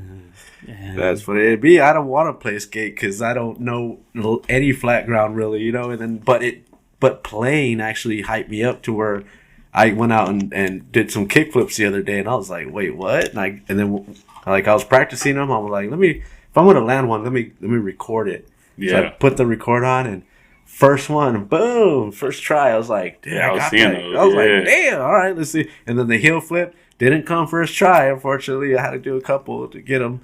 And then of course the varial flip, which I call shove it kick flip. I've seen that. Shove it kick flips, man. Yeah, because it's not a varial. You don't turn your body. Yeah, you know. I don't know. You're right. I don't know, but right. Yeah, man. I was like, but playing skate hyped me up where I'm like, I gotta learn some flat ground. Yeah. No, I will make exceptions too because I like to teach kids how to skate. So sometimes they'll be like the younger homies. They ask me to play skate. But when I play them in my head, I'm always like, all right, I'm going to do tricks that you should know how to do now. You know what I mean? Mm-hmm. So it's like just a little homie. The last time I was skating with him, I was teaching him big spins. Now I'm going to start doing all these big spin variations to see what he's been working on, you know? Stuff like that. Just kind of help the homies out. But also, you wouldn't notice it, but it helped me out too because sometimes it'll be some tricks that I haven't practiced in a while. So now I'm practicing my big spins with you, you know? Mm-hmm. So it goes both ways, like mutual. I like how they can shred out a trick too, like, you know what I mean? Like when they finish up like a 360 trick and they're just like a little tiny pivot. Like I'm like I'm over here like trying to do it. I feel proper. Yeah, full rotation. And these guys are just like sliding, and I'm like, I still want to learn that slide though. That looks so simple. That's my favorite way is a slide, dude. I feel like I'm too tall. When I try 360s.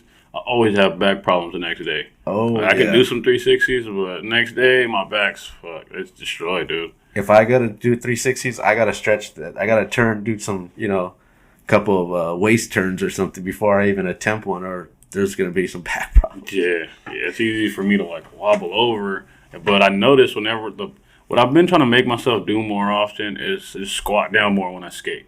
You know, because the lower you are, the better center of balance, like your gravity is better. So try to get a little lower, but sometimes I'll like be too comfortable with whatever I'm trying. I'll stand up too tall, and I'm like a water hose trying to point straight up with no water coming out of it. Just like fold over mid trick. And I'm like, fuck. You'll see me land a trick, my body's like this, and it's like, man, why is he like that? I'm like, I'm just trying to stay standing. Like, I just got to squat down more. So that's a good tip to everybody. If you're having problems with your balance, squat down lower. That'll help you a lot. It does help a lot, man. Yeah, that power stance. I feel like, you don't have to get as low as Shane Hale, but, you can. I do that sometimes because I start focusing on a trick. And I'm like, I start visualizing that dude. I'm like, all right, I want to clap. I'm like, let's go. Let's get it. You know?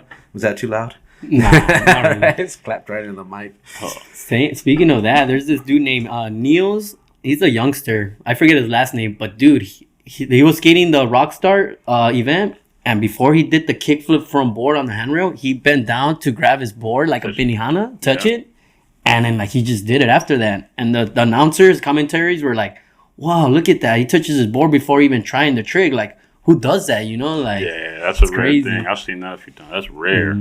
But that's his balance. He's squatting that power squat, dude. Yeah, makes sense now how you're saying, Yeah. Mm-hmm. Yeah, I need to do it more often. I tell myself, say it out loud and keep speaking on it so I can remember it. Yeah. Because I'll give that advice to other people, and then sometimes I won't even take it from myself, and I'm like, dude, what am I doing? That's a lot of things. Like some people can know how to do a trick, but they can't do the trick. Yeah. But they know all the science behind it. Yeah. Yeah, I have that problem with some tricks like dolphin flip. I know exactly how to do it. Never landed it. I've taught people how to do it because the dude that taught me how to skate was trying to teach me how to do a dolphin flip for years, and I just could not land one. Still haven't landed one. But I also taught a couple homies how to do one, and like this dude named Carl, when they were at the skate park, and he was like, form it, and I'm like, nah, bro. My homie said you got to put your foot like this and just flick it straight forward. And he landed right then and there. I'm like, all right. But he's like, bro, it's my first one. I've been trying all day. Like, he's going crazy. I'm like, whoa. All right, bet. Mind you, I still can't land it. I'm over here like, whoa. Can you fingerboard it? Can you do that? Yeah, I can on the fingerboard. All right. At least you could do it with the fingerboard. Yeah, that's what I'm saying. I understand it, you know what I'm saying? But some tricks, you just because you know how to do it, don't mean it's going to happen. Yeah, it's just a challenge, man. It's Yeah. so hard to get. Yeah. Like, it's crazy. Sometimes you have the hardest tricks, and then sometimes you can't even get the easiest tricks. Yeah, for real. You know? Straight up. Hell yeah. Story of my life. Yeah, hell yeah. I got a couple more questions, though, bro. Back to the questions. 3 more questions. Gotcha. Who's one of your favorite skaters? That's a good question, dude. There's this guy named Ryan Ashburn. He's like underground off the grid. But he was in like the Maddox 2-Up manual contest and stuff like that a while ago. He's just some local IE skater, but I'm talking like really good. Like blunt double tray flip out to manual, backside flip out type good. You know, like all one trick. Like really good dude. And he's like just super humble, you know, really chill guy. You would never expect him to be good. He'll come walking up to you, real tall, lanky dude, really nice. And then he'll go like tray flip quick, not tray flip out. You know, just wild, really good skater. And he teaches everybody anything you want to know, but the tricks he's doing, you don't understand it. You know what I mean? Like you just like I seen him do nollie heel or nollie front heel, switch crook, like switch front crook, and then like pop back out to regular on like a long ledge. I'm like, this guy's really good, bro. It's really good. Or Tyson Manzoni. He used to be on Audio Wheels and a couple other companies, I think like Edney's and stuff like that. This guy was really good too. He's real like he's like a real shorter dude with the craziest pop you ever seen. He was doing like backside flip over regular size picnic benches, not the elementary school ones, like regular size picnic benches. He's backside flipping over them long ways, like crazy good. And he used to own this, or he used to run this indoor skate warehouse called 31 Training Facility. And that was one of the primes of my skateboarding too. That was sick. Damn, there's a lot of good skaters out there, man. There's so many companies too that just go under the radar. Like I haven't heard of these things, you know. Like of course I'm not too deep into it, but you know, that's crazy. Yeah. Yes, sir. I mean, shout out to that. So, next question: who would you like to see next on the show? You know, throughout this conversation, I would love to see Tony come up here so he can give you guys more info on what's really going on with him and like the trip. I'm pretty sure he has a better memory than me, so he could really let you know about like how the glory hole thing went. It was kind of a blur for me because it was so new, you know. I mean, Tony, he's used to traveling, so I'm pretty sure he could give you guys more insight and more detail on how the whole trip went down. Yeah. God, this looks like a crazy note. Tony Tone. Well, the glory hole, Tony. Yeah. Like, should put somebody just reading this that doesn't know what's going on is gonna be like, what are you gonna do later, Doug? Every time I bring it up, I'm always gonna tell you like it's not what you think. Right. I didn't think of it the first time till you mentioned it. I was like, oh yeah, that is a thing. I've had a couple people tell me like glory hole, and I'm like, oh yeah, I forgot. Nah, not like that. Skateboarding, dude. Skateboarding. Yeah. Alrighty. We'd be tight to have him on the show for sure. Yeah, that would be a good one. So if you're out there listening, we're coming after you. Nah. Hell yeah. Hell yeah. All right. I got my last question, bro. Earlier you mentioned that before you got into skateboarding, you were getting yourself into some trouble, getting yourself into no good. Yeah. What advice would you give to people that are trying to get out of that position but can't find a way out? You know, you're a product of your environment. Real talk. So, like, you know, I was hanging out with the hoodlums. I was doing hoodlum stuff. I ran into some skateboarders. I started doing skateboarding stuff, and I never left the skateboarders alone. So, I mean, I recommend just kind of trying to find more of a peaceful route. Find something you're good at that doesn't involve crazy stuff and towards other people, and it'll help you a lot in figuring out a positive path. Because I didn't try to find skateboarding. It found me. You know what I mean? I wasn't even looking for it. I was just out doing my own thing. Got aboard. They didn't want to teach me how to use it and move. These people did want to teach me how to use it, and I fell in love with it. But I didn't have no intentions of being a skater or nothing. This is all crazy. You know what I mean? I'm like, yo, this is sick. Like, who would have thought? The rest, nobody in my family's doing stuff like this. You know, they're all doing regular stuff that, you know, African Americans would do. You know what I mean? So, you know, holding down a job and doing things, you know? Yeah. I mean, even the normal person, you know, like at our age nowadays, they don't go out and skate and see the environment like we do. You know what I mean? The ones that just go to their 9 to 5, come home to their, you know, to their families, and which is all good things. But like if they added something, like if they have like a sport, a hobby, you know, like, you know, you said you have a hobby too. You go fishing, right? Yeah, I love fishing, man. I love fishing and plants. Anything that involves fishing or plants, I'm all in. You go fishing with Tim and Randy, right? Yeah. I see you guys sometimes. Yeah. We got to get Timmy out there more often. Randy, he takes me out lobster fishing, all types of crazy stuff. I gotta get out there. Oh, you guys go on a boat to the ocean? Yeah, dude, it's so sick. I'll see it super early in the morning. It's like, so like sick. 4 or 5 in the morning. Yeah. You guys do a half day, maybe, you know?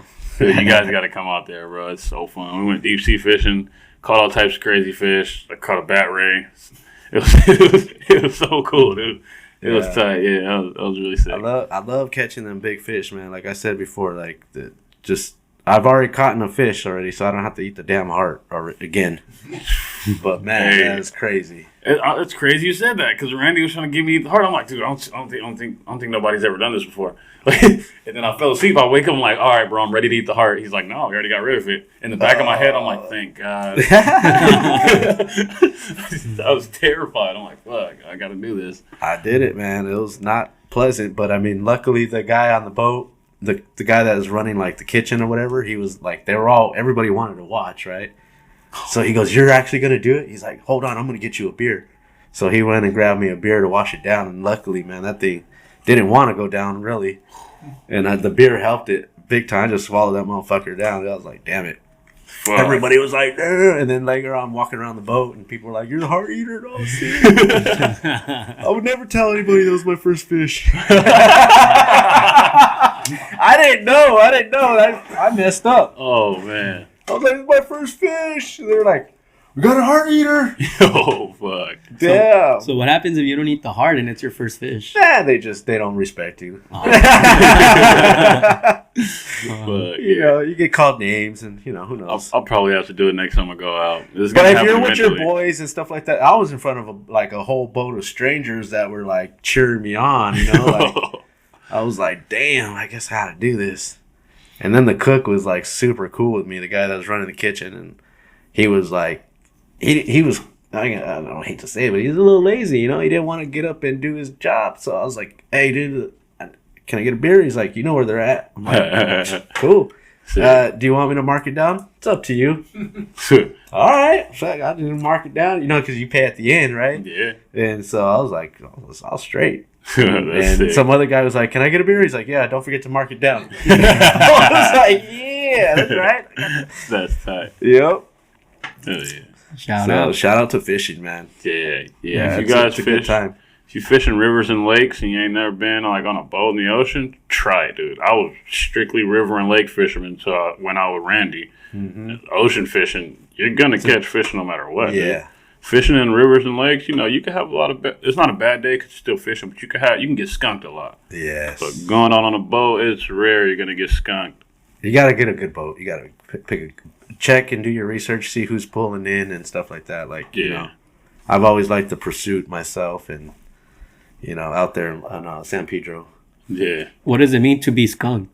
Skunked is when you go out to fish and you don't catch nothing. Zero fish. Yeah. You don't catch nothing. It's a skunk, is that like a failure for fishers? Nah, because you still catch If you're a buzz. drinking. Yeah, you still catch a buzz. You know what I mean? Mm-hmm. That's all that matters. The old fisherman's tale right there, man. You're catching fish, you're catching a buzz. Yeah. To me, like, not catching a fish as a fisher is kind of, I could kind of compare, well, not really, as going skateboarding and not landing a trick, Yeah, right? not bringing home a trick. Well, Yeah. sort of.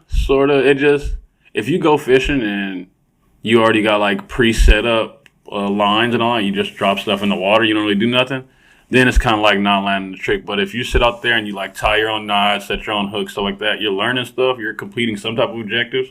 So you're still landing something, you know what I mean? Like, it may not be the best trick you got in your bag. You're not pulling fish out of the water, but that's true. you're focusing, you're working on your tying your knots, how to put this certain bait on. If you're out on the ocean, it might be something you ain't never hooked before. Now you got to figure out how to hook this fish. You're grabbing this thing. You're like, I'm used to using fake bait. You know what I mean? This motherfucker's wiggling in my hand. And you're like, all right, let's get used to this. What are they like? What are they? I remember using like little sardines and squids. Yeah, those are cool. Sardines look pretty tight. Motherfuckers start inking on you when you're trying to grab them. Luckily, we had like already frozen ones, but Randy was telling me about it. He's like, yeah, they're gonna ink all over you, and then they brought us frozen ones. I wanted to see what that was about. It sounded funny. It's pretty funny until it splatters all over you. Fucking wearing a white sweater or something. You're like, oh man. But yeah, fishing is a good time, man. Yeah. I wonder how to be like not drinking now. But still smoke, but still you don't really want to smoke around. Your hands are all stinky. Yeah. You know. Yeah, you gotta be prepared with the smoke when it comes to fishing, dude. Mm-hmm. Probably have like a little vape would be cool. Yeah. Yeah. All right. So, anything else, Listo? I think I'm good with the questions. We were going on. I was throwing questions out there. Yeah. Yeah, man. You have anything you want to bring up? Maybe we didn't touch on. You know, not that I could think of off the top of my head. Just, I'd love to give another shout out to Show Tacos, Timmy and Randy. For sure. Without those guys, a lot of things wouldn't be happening in the IE right now, man. So they're getting it popping, and in other scenes, dude. Look out more for them. You guys see them out and about. Make sure you come up to them, say what's up. Oh yeah. And tell Randy. No, I can't say that on camera. We'll see. Well, you know, if you think about something, you know, put in the comments what you think he was gonna say. Tell Randy he's such a cool dude. Yeah. Hell yeah. All right. Well, any other shout outs then? Yeah, shout out to Factory Black. It's one of my clothing sponsors. They've been supporting me for a long time, man. I do community givebacks here and there, and they'll send me like boxes full of clothes to give back, all different sizes for the kids and stuff like that. So shout out to Factory Black. You know, they're out of the scene. They're not like a skateboard company. They're just into a lifestyle type thing, but they look out for me, man. They do. Tight. I got on one of their jackets right now. That's tight. Shout out Factory Black. Yeah, man. And all the people that sponsor you, everybody that's, you know, supported you, dude, shout out, man. Yeah. For sure. And everybody that supports skateboarding. That's what really matters, dude. This is a lifestyle. We're all family out here. Amen. Yeah. And it is true because, I mean, I go to events now, or I try to make it out to the events. Trust me, I want to be at way more. But, man, I just go there now. I just see it. We're the Locals Sk8 family everywhere. You know what I mean? I see, like, oh, okay, this homie's been on the show. This homie's been on the show. We're trying to get that homie on the show. We're in talks with this guy.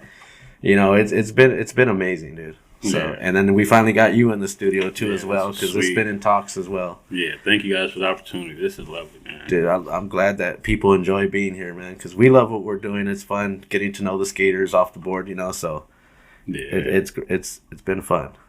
Yeah. Yeah, man. It gives you more love to skateboarding, you know, because you just don't see people skating. You get to know them, what they've been through, what their challenges were, and how they're still doing what they love. Yeah, their passion. And you know? maybe some of us are still going through some stuff, you know, and like and then it lets people out there know that they're not the only ones, you know. Oh yeah. People are always going through stuff. We all have our own battles to face, you know. I keep all my personal stuff to the side. You'll never know if I'm sad, but people go through stuff. You know what I mean? And I always tell her, like, I think all the time, like, you can't believe what you see on Instagram all the time because people, you know, even me, like, I'm not gonna put my stuff out there to the world, you know, because it's just my stuff. But I do have the people that I can talk to and stuff like that. So, you know, that does help. You know what I mean? So you can't just keep it bottled up. Yeah. You know, so. And it's good to be good to people because you don't know what they're going through, so. Exactly. That's a good point, too, man. Yeah. Yeah. All right. Listo, you have any shout-outs? Yeah, I got some shout-outs. Shout-outs, number one, God first for giving me the strength and energy to keep going and doing what I love. Shout out my family. Shout out Mom forever. I miss you. Shout out my dad. Shout out my brothers. Shout out all the skateboarding homies. Shout out We're the Locals Sk8, Richard. Shout out Peralta. He's not here today, but I know you're here in spirit. Shout out to you coming out, sharing your story with Tim and Randy, Shoving Tacos. Blessings, you know, getting to know you more. And after this, we're going to go skate. Hell yeah. So shout out to that. Shout out to everybody watching and supporting. All right. And I do want to shout out you, and I want to show your Instagram so everybody can hopefully go out there and follow it. Let me see if I can bring it up here. That's your Instagram right there. Yeah. And then we also have Shove It Tacos as well. Yeah. So everybody go out there and support and follow them. Give them a like. Show them the love, that you show us. And, let them know that you found them through us. That'll be amazing to hear. Yeah. To know if we're actually making a little impact out there. Yeah, come pull up, get some tacos, do a Shove It. Yes, sir. Yes, sir. And again, dude, I want to thank you for coming down and blessing us with your story. And this is, like I tell people, this isn't one and done. You want to come back and hang out with us. And like we try to get Tim to sit in the couch for Peralta, but he decided to opt out today. He's just chilling. We had Tim and Randy, but they both were chilling. They're both chilling today. They're just hanging That's out okay. today. I'm individual couch boy today. Yeah. So, like I said, but if you got your homie come down, you want to sit in one of these times when one of us are out, one of them are out, I should say, because I don't get a day off. Yeah. You're more than welcome to come back, bro. Yeah, that'd be tight if I could get in there with Tone or with Kanye or something. I'll sit on the couch. That'd be pretty cool. We'd love to have that happen. And again, we thank everybody out there for tuning in. Thank you for liking, subscribing to our channel. Please go visit our website. If you want to pop off some merch, you can go visit the merch store at Where the Locals Sk8 Big Cartel. We'll put all the links in the description. Also, follow us on the Instagram at Where the Locals Sk8. I'm OG Skate Show. Till next week. Peace out.